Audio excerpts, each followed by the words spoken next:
Hello everyone welcome to CIJC learner एवं आमे गत वीडियो डिस्कसन करते जो आमर सरसुपदर रही सेठाकर जो जंगल जमानटी देखी जिते से झिलिबिली गाधुले मु बहुत समय धरी भावुली यहाँ कम समय गोटे दुईटा वीडियो शेष करदेवी बोली किंतु कौन सी एमती कारण जो हो पारना किंतु आज आम शेष करने चेष्टा करवा आज पुणी पूरा शेष करदेवा तो पुणी कहूली आम कौटा पढ़ी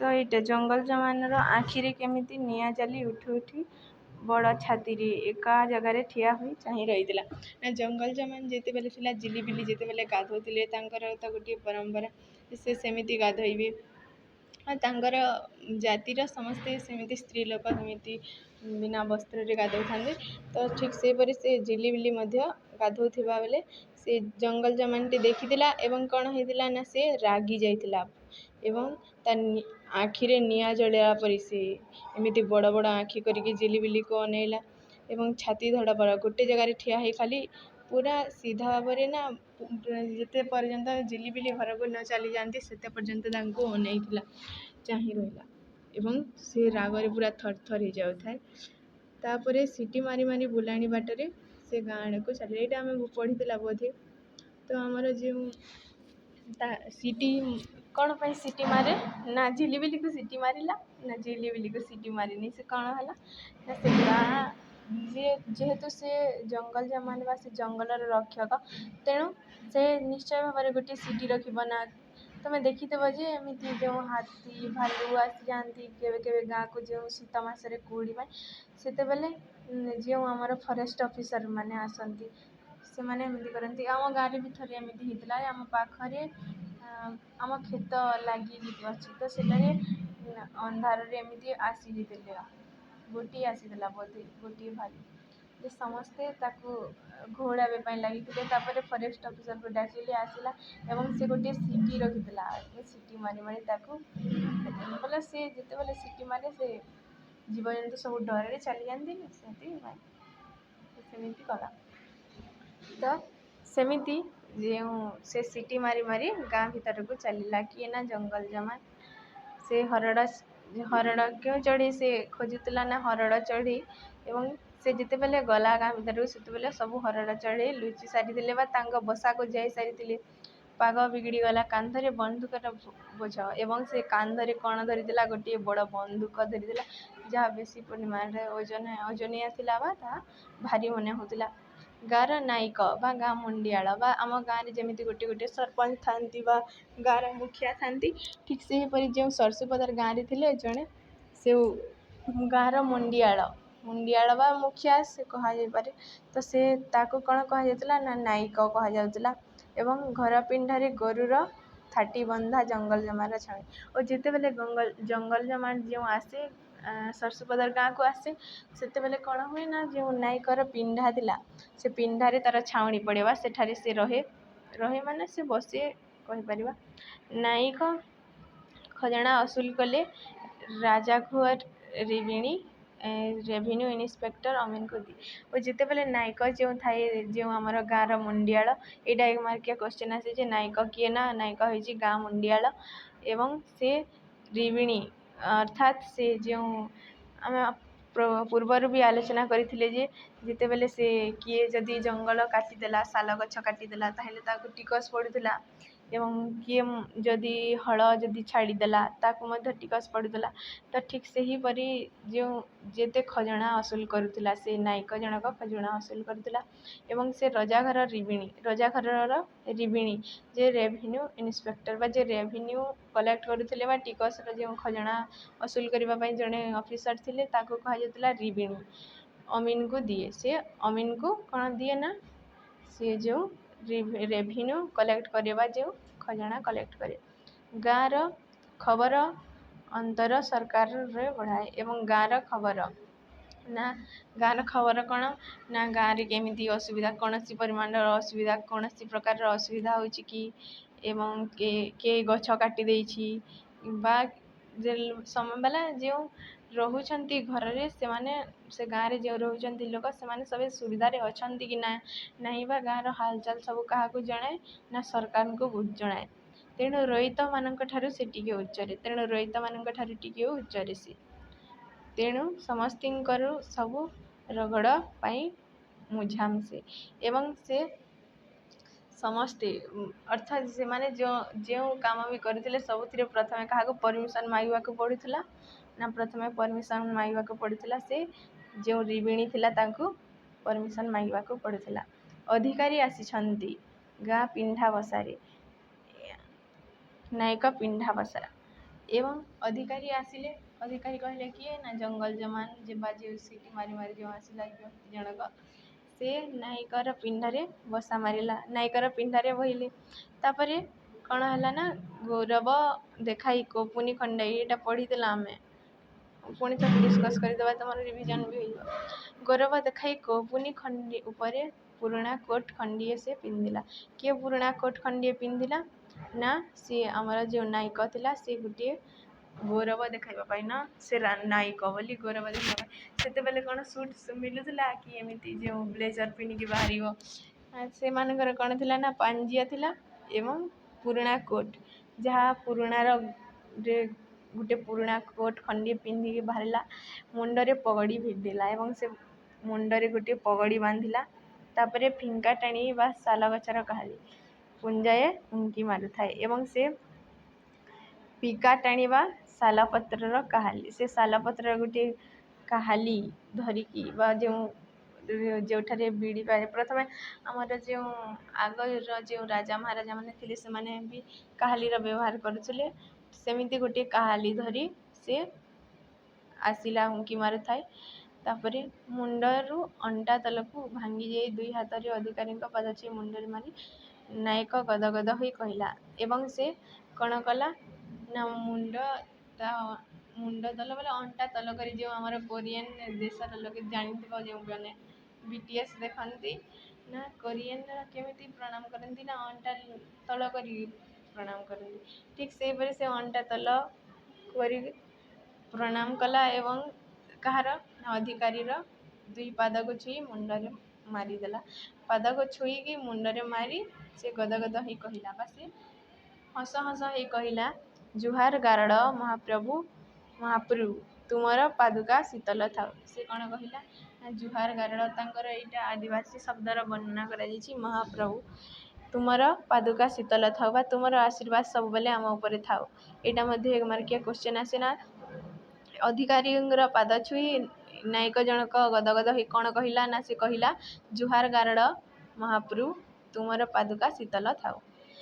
ଆହୁରି ହୁଲର ହୋଇଗଲା ଗାରଡ଼ ଗାରଡ଼ ଜମାନ ଏବଂ ଚାରିଆଡ଼େ ପ୍ରଚାର ହୋଇଗଲା। ଆମ ଗାଁରେ ଯେମିତି ଭୋଟ୍ ସମୟରେ ଆସନ୍ତି ଯେଉଁ ହିରୋ ହିରୋଇନ୍, ଯେ ଆମର ଅଭିନେତା ଅଭିନେତ୍ରୀମାନେ ଆସନ୍ତି ନା କ'ଣ ହୁଏ, ପ୍ରଥମେ ସବୁଆଡ଼େ ପ୍ରଚାର ହେଇଯାଏ ନା ସେ ଆଜି ଆସିବେ, ନା ସେଇ ହିରୋ ଆସିବେ, ସେଇ ସିନେମାର ହିରୋ ଆସିବେ। ତ ଠିକ୍ ସେହିପରି ଯେତେବେଳେ ସେ ଯେଉଁ ଅଧିକାରୀ ଜଣକ ଆସିଛି, ସବୁ ଗାଁ ଯାକିରେ ସବୁଠାରେ ପ୍ରଚାର ହୋଇଗଲା ନା ଗାରଡ଼ ଗରଡ଼ ଏଇଟା ଜମାନ ଆସିଛନ୍ତି ବା ଜଙ୍ଗଲ ଜମାନ ଆସିଛନ୍ତି। ନାୟକର ହାତ ବାରିଶି ଗାଁର ଜଗୁଆଳ ଏବଂ ନାୟକର ହାତ ବାରିଶି ଅର୍ଥାତ୍ ନାୟକର ଯେଉଁ ନାୟକ ଯେଉଁ କାର୍ଯ୍ୟ କରେ ସେଥିରେ ଯିଏ ତାକୁ ସାହାଯ୍ୟ କରେ ସେ କିଏ ହେଉଛି ନା ସେ ହେଉଛି ଗାଁର ଜଗୁଆଳ ବା ଗାଁର ଜଗୁଆଳ ହେଉଛି ତା'ର ସାହାଯ୍ୟକର୍ତ୍ତା ବା ହାତ ବାରିଶି ଏଠାରେ କୁହାଯାଇଛି। ଏବଂ କର୍ମକର୍ତ୍ତା ଡମ୍ବ ବାରିକ ଏବଂ ସମସ୍ତ କର୍ମ କିଏ କରେ ନା ଡମ୍ବ ବାରିକ କରେ। ଡମ୍ବ ବାରିକ ଏଇଟା ମଧ୍ୟ ବାସେ ଯେ ନାୟକର କର୍ମକର୍ତ୍ତା କିଏ ତ ଡମ୍ବ ବାରିକ। ବାଡ଼ି ହଲାଇ ହଲାଇ ଚାରିଆଡ଼େ ଚହଲ ପକାଇ ବୁଲିଲା, ଲୋକେ ରୁଣ୍ଡ ହେଲେ ଏବଂ ଏଇ ଯେଉଁ ଜଙ୍ଗଲ ଜମାନ ଆସିଥିବାର କଥା କିଏ ଚାରିଆଡ଼େ ପ୍ରଚାର କଲା ନା ସେ ଡମ୍ବ ବାରିକ ଚାରିଆଡ଼େ ପ୍ରଚାର କଲା। ସିଧା ଆସିଲା ଚାଉଳ ଡାଲି ପନିପରିବା ଗାଁର ଫସଲ ଏବଂ ଯେତେବେଳେ ଜଙ୍ଗଲ ଜମାନ ଆସିଛି ତ ତାକୁ ସବୁ ସେ ହେଉଛି ତାଙ୍କର ସେଠାର ମାଲିକ ବସ୍ ତାଙ୍କର, ତ ତାକୁ ସବୁ ଖାଦ୍ୟଶସ୍ୟ ଦେବେ ଯାହା ଯାହା ତାଙ୍କର ଯେଉଁ ଚାଷ ହେଉଥିବା। ତ ପ୍ରଥମେ ସିଧା କ'ଣ ଆସିଲା ନା ଚାଉଳ ଆସିଲା, ଡାଲି ଆସିଲା, ବିଭିନ୍ନ ପ୍ରକାର ପନିପରିବା ଆସିଲା ଓ ତାପରେ ଆମର ରହିଛି କୁଆଡ଼େ ଗଲା ଗାଁର ଗାଁ ଜଙ୍ଗଲ ଜମାନ କମ୍ ମହାପ୍ରଭୁ ନହାନ୍ତି। ଏଇଟା ଅଛି। ଏବଂ ଜଙ୍ଗଲ ଜମାନ ଯେଉଁ ଥିଲା ସେ ମଧ୍ୟ କମ୍ ସାଧାରଣ ଲୋକ ନୁହେଁ, ସେ ବହୁତ ଷ୍ଟ୍ରିଟ୍ ଲୋକ। ଏବଂ ବଣରେ ଗୋରୁ ଚରାଇବା ପାଇଁ ହଲ ପିଛା ଲଙ୍ଗଳ ପାଣି ଦେବାକୁ ପଡ଼େ। ଏଇଟା ପଢ଼ିଥିଲେ ଆମେ। ଯେଉଁ ଆମର ଜଙ୍ଗଲ ଯେଉଁ ରହିଛି ସେ ସର୍ଷିପଦର କ'ଣ ନା ଜଙ୍ଗଲ ଏରିଆ, ତ ସେଠାରେ ଯେତେବେଳେ ଲୋକେ ଗାଈ ଗୋରୁ ସେତେବେଳେ ରଖିଥାନ୍ତି ନା ତାଙ୍କର ଚାଷ କରିବା ପାଇଁ। ତ ଗାଈ ଗୋରୁ ଯଦି ଜଙ୍ଗଲରେ ବଣରେ ଛାଡ଼ିଲେ ତାହେଲେ ଲଙ୍ଗଳ ହଳ ପିଛା ତାଙ୍କୁ ଲଙ୍ଗଳ ପାଣି ଦେବାକୁ ପଡ଼େ ବା ଟିକସ ଦେବାକୁ ପଡ଼େ। ଯଦି କିଏ ଯଦି ଗୋରୁ ଛାଡ଼ି ଦେଇଛି ଜଙ୍ଗଲରେ ଏବଂ ଜଙ୍ଗଲ ଜମାନ ଯଦି ଜାଣିବାକୁ ପାଇଲେ ତ ତାକୁ କ'ଣ ହେବା ନା ଟିକସ ଦେବାକୁ ପଡ଼ିବ। ତ ଟିକସକୁ ସେମାନେ କ'ଣ କହୁଥିଲେ ନା ପାନୁ ବୋଲି କହୁଥିଲେ। ଏ ତ ମାମୁଲି, ତାହା ଛଡ଼ା କିଏ କେଉଁଠି ଚାଷ କରିବା ସକାଶେ ବାଘୁଆ ଆରମା ମାରି ଜଗି ରହିଛି, ଅର୍ଥାତ୍ ପୋଡ଼ୁ ଚାଷ କରି। ତ ଯେଉଁ ଆମର ଜଙ୍ଗଲ ଜମାନ ଥିଲେ ସେ ହିସାବରେ ସବୁ ତାଙ୍କ ହିସାବରେ ସବୁ କାର୍ଯ୍ୟ ଚାଲିବ। ତ ସେ ତାହା ମଧ୍ୟ ନିର୍ଦ୍ଧାରଣ କରୁଥିଲେ ଯେ କିଏ କେଉଁ ଜମିରେ ଚାଷ କରିବ, କିଏ କେଉଁ ଜମିରେ ଚାଷ କରିବ ନାହିଁ। ସକାଶେ ବାଘୁଆ ଆରମା ମାରି ଜମି ରଖିଛି, ଅର୍ଥାତ୍ ପୋଡ଼ୁ ଚାଷ କରିଛି। ଏବଂ ଯଦି ପୋଡ଼ୁ ଚାଷ କରିଛି, ପୋଡ଼ୁ ଚାଷ କହିଲେ କ'ଣ ନା ଜଙ୍ଗଲକୁ ପୋଡ଼ିକି ଅଧା ପରିମାଣରେ ଯେତେ ପରିମାଣରେ ତୁମେ ଚାଷ କରିବ ତାହାକୁ ସଫା କରାଯାଏ ଏବଂ ତାହାକୁ ଆମର ତାପରେ ଚାଷ କରାଯାଏ। ତ ଯଦି ଯିଏ ପୋଡ଼ୁ ଚାଷ କରିଛି ତାକୁ ଜୋରିମାନା ପଡ଼ିବ। ଜୋରିମାନା ଦେଇ କିଏ ବେଆଇନ ଭାବେ ଇଜାର ବା ରିଜାର୍ଭ ବଣରୁ ମହୁ ଆଣିଛି। ରିଜାର୍ଭ ବଣ ବୋଲି କୁହାଯାଇଛି। ଏଠାରେ ବଣରୁ ଯଦି କିଏ ମହୁ ଯଦି ବେଆଇନ ଭାବରେ ଯଦି ସେ ଆମର ଯେ ଜଙ୍ଗଲ ଜମାନର ବିନା ଅନୁମତିରେ ଯଦି ବଣରୁ ମହୁ ଆଣିଛି କିମ୍ବା ଘର କରିବାକୁ ବା ଆଗ କାଳରେ କ'ଣ କରୁଥିଲେ ଘର ତିଆରି କରିବା ପାଇଁ ତାଙ୍କ ସମୟରେ କ'ଣ ସିମେଣ୍ଟ ଥିଲା ନା ଗୋଡ଼ି ଥିଲା ନଈ। ତ ସେମାନେ କ'ଣ କରୁଥିଲେ ବଡ଼ ବଡ଼ ଯେଉଁ ଶାଳ ଗଛ ପିଆ ଶାଳ ଗଛକୁ କାଟି ସେ ଉପରେ ଦେଉଥିଲେ। ତ କାଟି ଯଦି ଯିଏ ଆଣିଛି ସେ କଥା ଯଦି ଜଙ୍ଗଲ ଜମାନଙ୍କର କାନରେ ପଡ଼ିଲା ତାହେଲେ ଜଙ୍ଗଲ ଜମାନ ସମସ୍ତଙ୍କର ମୋଟା ପୁରା ଜୋରିମାନା ନେଉଥିଲେ। ତାପରେ ଆମର ରହିଲା ଜଣେ ଜଙ୍ଗଲ ଜମାନ ତାର 8 ଟଙ୍କା ଦରମା ଏବଂ ଜଣେ ଏଇଟା ମଧ୍ୟ 1 ମାର୍କିଆ କ୍ୱେଶ୍ଚିନ୍ ଆସିଲେ ଯେ ଜଙ୍ଗଲ ଜମାନର ଦରମା କେତେ ଥିଲା ନା ଜଙ୍ଗଲ ଜମାନର ଦରମା ଥିଲା 8 ଟଙ୍କା ଦରମା। ତାର ଦଖଲରେ 10, 15, 20 ନିଘଞ୍ଚ ଜଙ୍ଗଲ ଏବଂ ତାର ଦଖଲରେ ଅର୍ଥାତ୍ ତା ଅଣ୍ଡରରେ ଥିଲା। ଏଇ କହିଲେ ତା ଅଣ୍ଡରରେ ଥିଲା ବା ତାକୁ ଯେତେ ପରିମାଣରେ ଜଙ୍ଗଲ ଦିଆଯାଉଥିଲା ତଦାରଖ କରିବା ପାଇଁ ତ ସେଇଟା ହେବ ଆମର 10, 15 କୋଶ। 10, 15 କୋଶ ପର୍ଯ୍ୟନ୍ତ ତାଙ୍କୁ ନିଘଞ୍ଚ ଜଙ୍ଗଲର ଦାୟିତ୍ୱ ଦେଇଥିଲା ସ୍ୱାପଦ ସଂକୁଳ ଏବଂ ସେ ତାର ତଦାରଖ କରିବା ପାଇଁ କେତେ କୋଶର ନିଘଞ୍ଚ ଜଙ୍ଗଲ ଦେବାକୁ ଦିଆଯାଉଥିଲା ନା 10, 15 କୋଶର ଜଙ୍ଗଲ ସେ ଜଗୁଥିଲା ଏବଂ ତାକୁ କେତେ ଟଙ୍କା ମିଳୁଥିଲା ଦରମାରେ ନା 8 ଟଙ୍କା ମିଳୁଥିଲା। କୁକୁଡ଼ା ଆସିଲା, ତାର ଡିମ୍ବ ବି ଆସିଲା, ଏସବୁ ଶାଗ। ତ କୁକୁଡ଼ା ସେମାନେ ଯେଉଁ ସର୍ଷିପଦର ଲୋକମାନେ ଥିଲେ ସେମାନେ କ'ଣ କରୁଥିଲେ ନା କୁକୁଡ଼ା ଚାଷ ମଧ୍ୟ କରୁଥିଲେ ଅର୍ଥାତ୍ ପାଳନ କରୁଥିଲେ। ତ ସେ କୁକୁଡ଼ା ବି ଆଣିଲେ, ତାର ଡିମ୍ବ ବି ଆସିଲା। ଡିମ୍ବ କହିଲେ ଏଠାରେ କୁକୁଡ଼ା ଅଣ୍ଡାକୁ ବୁଝାଯିବ। ତ ଅଣ୍ଡା ମଧ୍ୟ ଆସିଲା। ଏସବୁ ଶାଗ ଏବଂ ସମସ୍ତ ବିଭିନ୍ନ ପ୍ରକାର ଶାଗ ଯାହା ଜଙ୍ଗଲ ଏରିଆରେ ତ ବେଶୀ ପରିମାଣରେ ଶାଗ ମିଳିବ ତ ସେଠାରେ ସମସ୍ତ ପ୍ରକାରର ଶାଗ ମଧ୍ୟ ଆସିଲା। ଅନେକ ଉପାଧିଆ ପଡ଼ିଲେ, ଜଙ୍ଗଲ ଜମାନ ଭୋଗ ପାଇଁ ବର ବୃଷ୍ଟି କଲା। ଏବଂ ଅନେକ ଲୋକ ତାର ଯେଉଁ ଉପାଧିଆ ପଡ଼ିଲେ ଅର୍ଥାତ୍ ତାହାକୁ ଅନୁରୋଧ କଲେ କ'ଣ ପାଇଁ ତ କାହାର ଯଦି କେଉଁ ଅସୁବିଧା ଅଛି ବା କାହାକୁ କ'ଣ ଦରକାର ତ ମନେକର ଧର ଯଦି କାହାକୁ ଚାଷ ଜମି ଦରକାର ତ ସେ ଜଙ୍ଗଲ ଜମାନଙ୍କୁ ହିଁ କହିବ। ଠିକ୍ ସେହିପରି ସମସ୍ତେ କ'ଣ ହେଲେ ନା ଉପାଧିଆ ପଡ଼ିଲେ। ତାପରେ ଆମର ରହିଛି ଜଙ୍ଗଲ ଜମାନ ଭୋଗ ପାଇ ତ ଜଙ୍ଗଲ ଜମାନ ଯେଉଁ ସମସ୍ତ ସାମଗ୍ରୀ ରଖିଥିଲେ ତାର ଭୋଗ କରି ସେ ବର ପୃଷ୍ଟି କଲା ବା ତାକୁ ସାମଗ୍ରୀ ଦେଇକି ସେମାନେ ଶୁକ୍ରଜାନି ଧର ମନେକର ସେ କ'ଣ କରିବ ନା ତାର ପାଇଁ ଯଦି ପନିପରିବା ଆଣିବ, ତାର ଅଣ୍ଡା ଆଣିବ, ଛେଳି ଆଣିବ ଏବଂ ତାକୁ ଦେବ ଆଉ ତା ବଦଳରେ କ'ଣ ମାଗିବ ନା ତାହାକୁ ଚାଷ କରିବା ପାଇଁ କିଛି ଜମି ମାଗିବ। ଠିକ୍ ଲାଞ୍ଚ ପରି ସେମାନେ ସେ ତାକୁ ଦେଉଥିଲେ ଏବଂ କିଛି ପରିମାଣରେ ଜମି ମାଗୁଥିଲେ। ତ ଆମର ଯେଉଁ ଶୁକ୍ରଜାନିର ବି ଜମି ଦରକାର ଥିଲା, ତାର ବଢ଼ନ୍ତା ପରିବାର ପୁଅର ବିବାହ କରିବ, ପୁଅର ପୁଅ ସେ ଦେଖିବ। ଏବଂ ତାକୁ କ'ଣ ପାଇଁ ଜମି ଦରକାର ଥିଲା ନା, ସେ ଯେତେବେଳେ ବେଶୀ ପରିମାଣରେ ଚାଷ କରିବ ତ ବେଶୀ ପରିମାଣରେ ଉତ୍ପାଦନ ହେଲେ ବେଶୀ ଲାଭ, ଏବଂ ଯେତେବେଳେ ତାର ବେଶୀ ଲାଭ ହେବ ବା ଟଙ୍କା ପଇସା ହେବ, ସେତେବେଳେ ସେ କ'ଣ କରିବ ନା ତା ପୁଅର ବାହାଘର କରିବ, ତା ପୁଅକୁ ଦେଖିବ ବା ତା ନାତିକୁ ଦେଖିବ। ସେଥିପାଇଁ ସେ ଜଙ୍ଗଲମାନଙ୍କୁ ଜମି ମାଗିଲା ବା ଦରକାର ବୋଲି ଅନୁରୋଧ କଲା। ଉଚ୍ଚମାଳି ଦମକ ଆଡ଼କୁ ଚାହିଁ ତାର ଖାଲି ଦୀର୍ଘଶ୍ୱାସ ଯାଏ।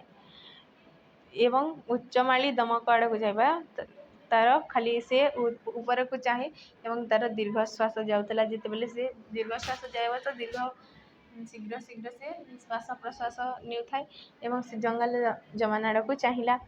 ଜଙ୍ଗଲ ଜମାର ଦୟାରୁ ସେ ସଲମଲ ଡମ୍ବ ଇଷ୍ଟିଫାଟ ଡମ୍ବ କାହିଁ 10 ମାଣ ଜମି ସଫା କରି ସାରିଲେଣି ଏବଂ ତାର ବି ଦରକାର। ଏବଂ ଯେଉଁ ଡମ୍ବ ସାହିର ଲୋକ ଥିଲେ, ଯେଉଁ 2 ଜଣ ଡମ୍ବ ସାହିର ଲୋକଙ୍କ ନାମ ଲେଖା ହେଇଛି ନା, ସଲମନ ଡମ୍ବ ଆଉ ଇଣ୍ଡିଫାନ ଡମ୍ବ। ଏମାନେ 2 ଜଣ ବ୍ୟକ୍ତି ଯେଉଁ ଥିଲେ, ସେମାନେ ଜଙ୍ଗଲ ଜମାନଙ୍କୁ କହିକି ଜଙ୍ଗଲ ଜମାନର ଦୟାରୁ ବା ତାକୁ ଲାଞ୍ଚ ଦେଇକି, ଏମିତି ଜିନିଷପତ୍ର ଦେଇକି ସେମାନେ କ'ଣ କରିଥିଲେ ନା 10 ମାଣ ଜମିର ଅର୍ଥାତ୍ 10 ମାଣ ବା 10 ମାଣ ସେଠି ଗୋଟେ ପରିମାଣ ଜମିର ପରିମାଣ ତାକୁ ସଫା କରି ସାରିଲେଣି ବା ଜଙ୍ଗଲ ଜମାନ ସେମାନଙ୍କୁ ଅନୁମତି ଦେଇଛି ଏବଂ ସେମାନେ କାର୍ଯ୍ୟ କରିଛନ୍ତି, ଏବେ ଚାଷ କରିଛନ୍ତି। ଠିକ୍ ସେହିପରି ଶୁକ୍ରଜାନିକୁ ମଧ୍ୟ ଜମି ଦରକାର। ତାର ବି ହାତ ଖୁଲୁ ଖୁଲୁ ହେଲାଣି ଏବଂ ସେ ମଧ୍ୟ ଭାବିଲା ଯେ ସେ ମଧ୍ୟ କହିବ ଏବଂ ସେ ମଧ୍ୟ ଜମି ଆଣିବ। ସେଥିପାଇଁ ତାଙ୍କର ମନ ମଧ୍ୟ ସ୍ଥିର ହେଉଥିଲା ନା କେତେବେଳେ ସେ କହିବ ଜଙ୍ଗଲ ଜମାନଙ୍କୁ ଏବଂ ସେ ଜମି ଆଣିକି ଚାଷ କରିବ।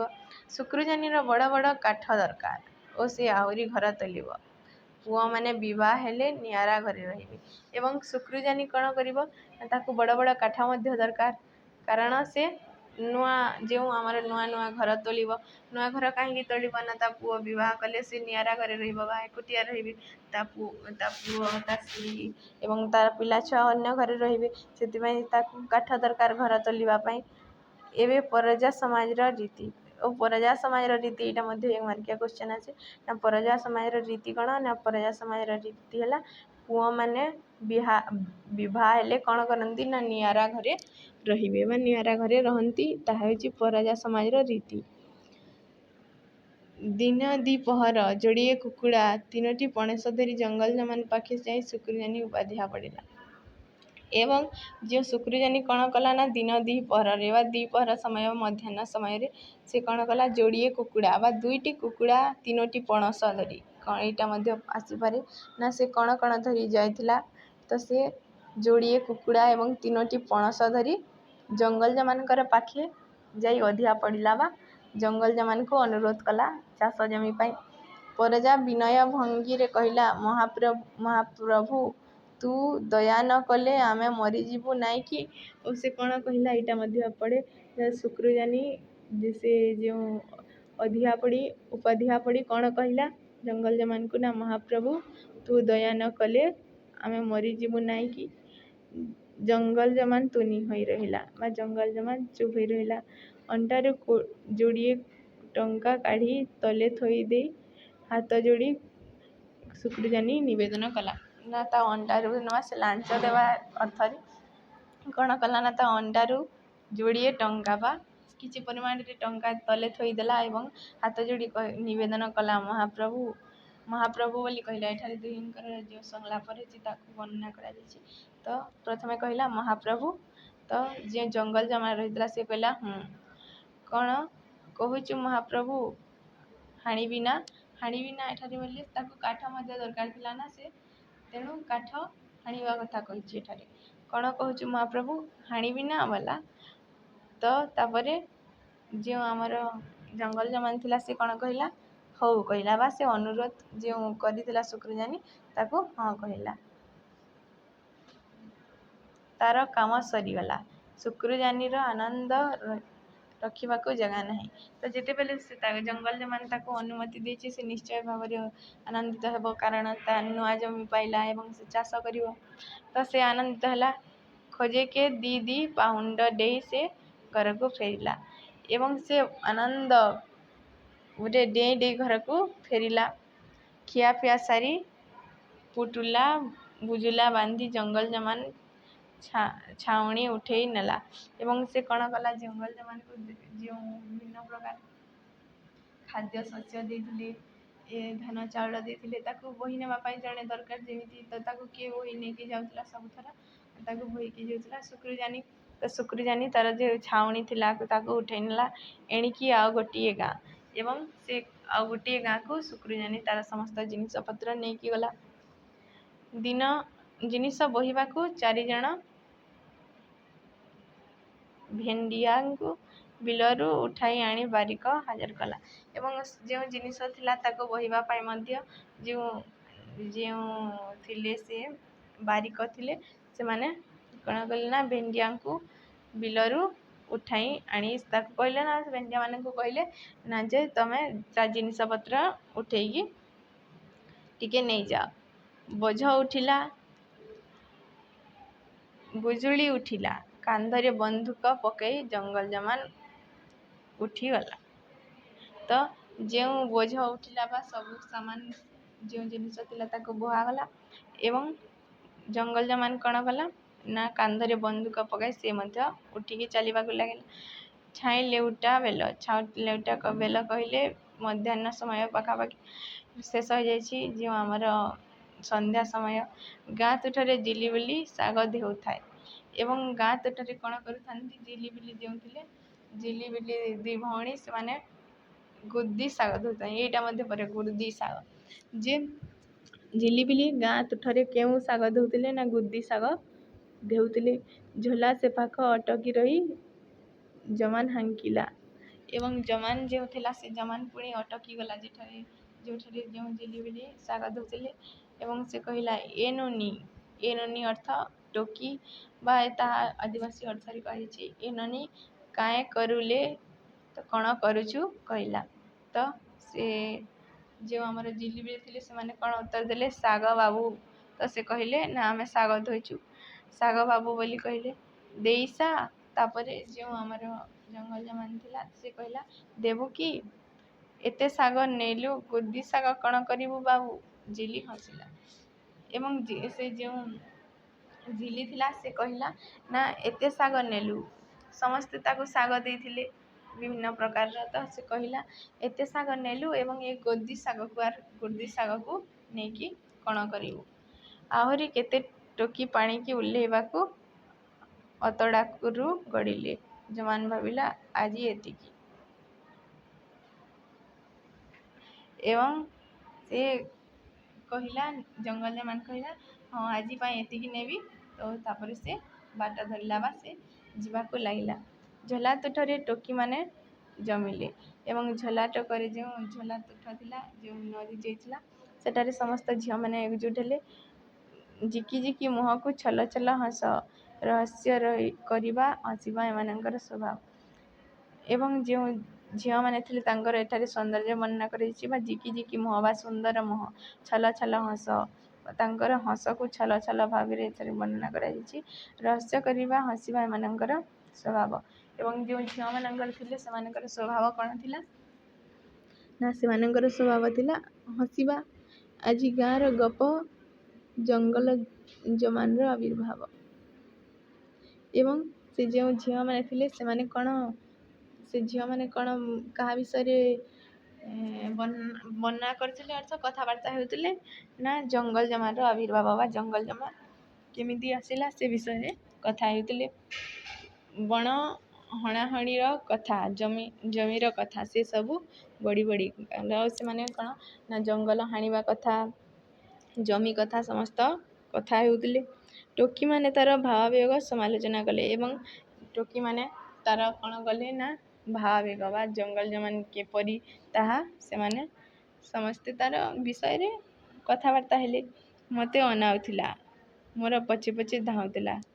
ତ ସେ କିଏ କହିଲେ ନା, ଜଙ୍ଗଲ ଜମାନ୍ ମୋତେ ଅନାଉଥିଲା, ଆଉ କିଏ କହିଲେ ମୋ ପଛେ ପଛେ ଧାଉଁଥିଲା ବା ମୋ ପଛେ ପଛେ ଯାଉଥିଲା। ଛି, ସରୁ ଡାଙ୍କ ପରି ମଣିଷଟେ, ସେଇଟା ତହିଁରେ ପୁଣି କେଡ଼େ ଢମଢମ। ପୁଣି ଆଉ ଗୋଟେ ଝିଅ କହୁଛି ନା ସରୁ ଡାଙ୍ଗ ପରି ମଣିଷଟିଏ, ବା ଦେଖିବାକୁ ପାଇଁ ପତଲା ଥିବ ତ ସରୁ ଡାଙ୍ଗ ପରି ମଣିଷଟିଏ ଓ ଦେଖିବାକୁ କେଡ଼େ ହମ ହମ ବା କେତେ ଫୁଟାଣି କରୁଛି ବା ଦେଖେଉଛି। ଯେଉଁ ପାଟି ମୁଁ ତ ଡରିଗଲି। ଆଉ ଜଣେ କହୁଛି ନା ଯେଉଁ ଭାବରେ ସେ ଜଙ୍ଗଲ ଜମାନ ପାଟି କରେ ଯେ ମୁଁ ତ ଡରିଗଲି ପୁରା। ଦେଖ ତ ଆମର କାଲି କୁକୁଡ଼ାଟା ଡିମ୍ବ ଦେଉଥିଲା, ବାପା ତାକୁ ଦେଇଦେଲା। ଏବଂ ଆଉ ଜଣେ ଝିଅ କହୁଛି ନା ତାଙ୍କର କୁକୁଡ଼ା ଯେଉଁ ଅଣ୍ଡା ଦେଇଥିଲା ତାକୁ ସେ ଜଙ୍ଗଲ ଜମାନଙ୍କୁ ତା ବାପା ଦେଇଦେଇଛି। ବହୁତ କଥା, ସବୁ ସମାଲୋଚନା, ତଥାପି ହସରେ ହସରେ ଡୁବୁ। ବହୁ କଥା କହୁଛନ୍ତି ଏବଂ ସେମାନେ ହସୁଛନ୍ତି। ହସୁ ହସୁ ବହୁତ ଦୂର। ପୁରୁଜାନିର ଝିଅ କାଜଳି, ଏଇ ଜିଲିର ଭାରି ସାଙ୍ଗ, ଏଇଟା ମଧ୍ୟ ପଡ଼େ। ଜିଲିର ସାଙ୍ଗ କିଏ? ଏଇ ହେଉଛି ପୁରୁଜାନିର ଝିଅ କାଜଳି। ମାଣ୍ଡିଆଜାନି ସକାଶେ ସେ ମନୋନୀତା। ତ ଯେଉଁ ଆମର ତାହା ବାହା ହେବା ପାଇଁ କାହାକୁ କୁହାଯାଇଛି ନା ମାଣ୍ଡିଆଜାନିକୁ କିଏ ବାହା ହେବ ନା ଯେଉଁ ପୁରୁଜାନିର ଝିଅ କାଜଳି ବାହା ହେବ। ଜିଲି ଉପରକୁ ପାଣି ଉଞ୍ଜୁଲାଇ ଫୋପାଡ଼ି ଦେଇ ହସି ହସିକା କାଜଳି ଆରମ୍ଭ କଲା, ଏ ବାଗଲା ରେଙ୍ଗୁ ପରଜାର ପୁଅ, ଦିନା କେତେ ହେଲା ଗାଁରେ ଗପ ଚହଟିଛି। ବାଗଲା ଆଉ ଜିଲି ପରସ୍ପରକୁ ଭଲ ପାଉଛନ୍ତି ବିବାହରେ। ତ ଆମର ଯେଉଁ କାଜଳି ଯେଉଁ ରହିଥିଲା ପୁରୁଜାନିର ଝିଅ, ସେ କ'ଣ କହିଲା? ଯେଉଁ ଜିଲି ଥିଲା ତାର ଦେହକୁ ପାଣି ଆଞ୍ଜୁଲାଇ ଫୋପାଡ଼ି କହିଲା, ଏ ବାଗଲି। ତ ଏଠାରେ କୁହାଯାଇଛି, ସମ୍ବୋଧନ ଅର୍ଥରେ କୁହାଯାଇଛି, ରେଙ୍ଗୁ ପରଜାର ପୁଅ ବାଗଲା ସହିତ। ରେଙ୍ଗୁ ପରଜାର ପୁଅ କିଏ? ବାଗଲା ସହିତ କାହାର ସମ୍ପର୍କ ଅଛି? ପ୍ରେମ ସମ୍ପର୍କ। ନା ରହିଛି ଆମର ଜିଲିର ପ୍ରେମ ସମ୍ପର୍କ। ଏବଂ ସେ କହୁଛି ପରସ୍ପରଙ୍କୁ କ'ଣ ଭଲ ପାଉଛନ୍ତି ଓ ସେମାନେ କ'ଣ ବିବାହ ହେବେ। ପୁଣି ପାଣି ଝାଣ୍ଟାଳି, କାହା କଥା ଭାବୁଛୁ ଏ ବାଗଲି। ଯେତେବେଳେ ଜିଲି ଉତ୍ତର ନ ଦେଇଥିବାରୁ ସେ କ'ଣ କହିଥିଲା ନା କାହା କଥା ଏତେ ଭାବୁଛୁ ଲୋ ଏ ବାଗଲି। ତ ତାପରେ ଯେଉଁ ଜିଲି କହିଲା ଭାକ୍ କହିଲେ ଏଠାରେ ସେ ଲାଜ ହେଇଯାଇଛି ଏବଂ ସେ କହିଛି ଭାକ୍, କଥା କହିବୁ ନାହିଁ ଆଉ କହିବୁ ନାହିଁ। ଝିଲି କହିଲା, କ'ଣ କରିଛୁ ଏ ଭାଉଜ? ତ ଆମର ଯେଉଁ ମାଣ୍ଡିଆଜାନି ଏବଂ କାଜଳିଙ୍କର ବିବାହ ସକାଶେ ମନୋନୀତ ହେଇଛି। ତ ସେମାନେ କହିଲେ, ଜିଲି କହିଲା ନା କ'ଣ କହୁଛୁ ଏ ଭାଉଜ? ତ ସେ କହିଲା, ତୁ ଏ କ'ଣ କହୁଛୁ? ମୁଁ ଗରଜ ପଡ଼ିଛି ୟାଙ୍କ ଭାଉଜ ହେବାକୁ। ତାପରେ ପୁଣି ସେ ଯେଉଁ ଆମର ରହିଛି କାଜଳି, ସେ କହିଲା ନା ମୋର କ'ଣ ଗରଜ ପଡ଼ିଛି ନା ମୁଁ କ'ଣ ୟାଙ୍କ ଭାଉଜ ହେବି? ଜମା ଟିକେ ଇଚ୍ଛା ନଥିବ ପରା। ତାପରେ ପୁଣି ଜିଲି କହିଛି, ଜମା ଟିକେ ଇଚ୍ଛା ନଥିବ ପରା, ସତରେ କ'ଣ ଟିକେ ତୋର ଇଚ୍ଛା ନାହିଁ? ତାପରେ କାଜଳି ମୁହଁ ଝାଡ଼ି ଝାଡ଼ି କହିଲା, ଆମେ ନିଚୁ ନିଚୁ। ଏଠାରେ ତା ଅର୍ଥ ହେଲା ଆମର ଦରକାର ନାହିଁ। ତୋର ଭାଇକୁ କଥା କହିଛି, ମାଣ୍ଡିଆଜାନିର ଦରକାର ନାହିଁ ବୋଲି କାଜଳି କହିଛି। ତାପରେ କାଜଳି ପୁଣି କହିଛି ଜିଲିକୁ, ଆମ ଭାଟ ଅର୍ଥାତ୍ ଭେଣେଇଙ୍କ କଥା କହ, ଶୁଣିବାକୁ ଭଲ ଲାଗିବ। ସେ ପୁଣି କହିଛି ଜିଲିକୁ ନା ଆମ ଭାଟ କଥା କହ ବା ରେଙ୍ଗୁ ପରଜାର ପୁଅ ବାଗଲାର କଥା କହ, ଯାହା ଶୁଣିବା ପାଇଁ ଭଲ ଲାଗିବ। ଏହାପରେ ଆମର ଯେଉଁ ଚ୍ୟାପ୍ଟର ଥିଲା ଫାଇନାଲି 5ଟା ପାର୍ଟ କରିବା ପରେ ଶେଷ ହେଇଛି। ତ ଆମର ଏମିତି ଭିଡ଼ିଓ ଏତେ ଲାଇକ୍ ବି ଆସୁନାହିଁ, ସେୟାର ବି ହେଉନାହିଁ। ଯେଉଁମାନେ ବି ଦେଖୁଛନ୍ତି ଟିକେ ତମ ଫ୍ରେଣ୍ଡସ୍ମାନଙ୍କର ସାଙ୍ଗ ଟିକେ ସେୟାର କରିଦିଅ। ଆଉ ପୁଣି ଆଉ ଗୋଟିଏ ନେକ୍ସଟ ଚ୍ୟାପ୍ଟରରେ ଦେଖା ହେବା। ତ ଜୟ ଜଗନ୍ନାଥ, ବନ୍ଦେ ଉତ୍କଳ ଜନନୀ।